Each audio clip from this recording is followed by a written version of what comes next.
बार एक तोते को देखकर यमराज जी हंसने लगे। तोता डर गया क्योंकि वो जानता था कि यमराज जी हंस रहे हैं, इसका मतलब मेरा अंत समय आ गया। वो भागते भागते भगवान के वाहन गरुड़ जी के पास गया और बोला, कुछ भी करो, भगवान से कहो या यमराज जी से, लेकिन मेरी जिंदगी बचा दो, वरना यमराज जी मुझे कभी भी उठा ले जाएंगे। तो गरुड़ जी उसे अपनी पीठ पर बिठाकर 7 समुद्र पार एक गुफा में छोड़ देते हैं और कहते हैं, यहाँ रहो, कुछ दिन यहीं बैठ जाओ, यहाँ कोई नहीं आएगा, अब तुम पूरी तरह सुरक्षित हो। तोता खुश हो गया।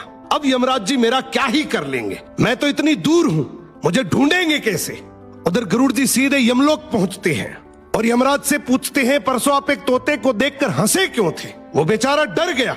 यमराज जी मुस्कुराए और बोले, मैं इसलिए हंसा था क्योंकि उसकी मृत्यु 7 समुद्र पार एक गुफा में बिल्ली के मुंह से होनी थी। मैं सोच रहा था, इतना छोटा सा तोता 7 समुद्र कैसे जाएगा। इतना कहते ही यमलोक द्वार पर तोते की आत्मा आ जाती है। गरुड़ जी चौंक जाते हैं, ये कैसे?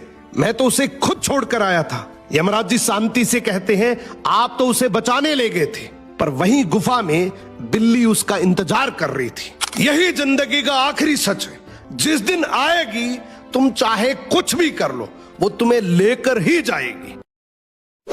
इस वीडियो को लाइक करें, हमारे चैनल को सब्सक्राइब कर बेल आइकन जरूर प्रेस करें हमारी न्यू वीडियो सबसे पहले देखने के लिए।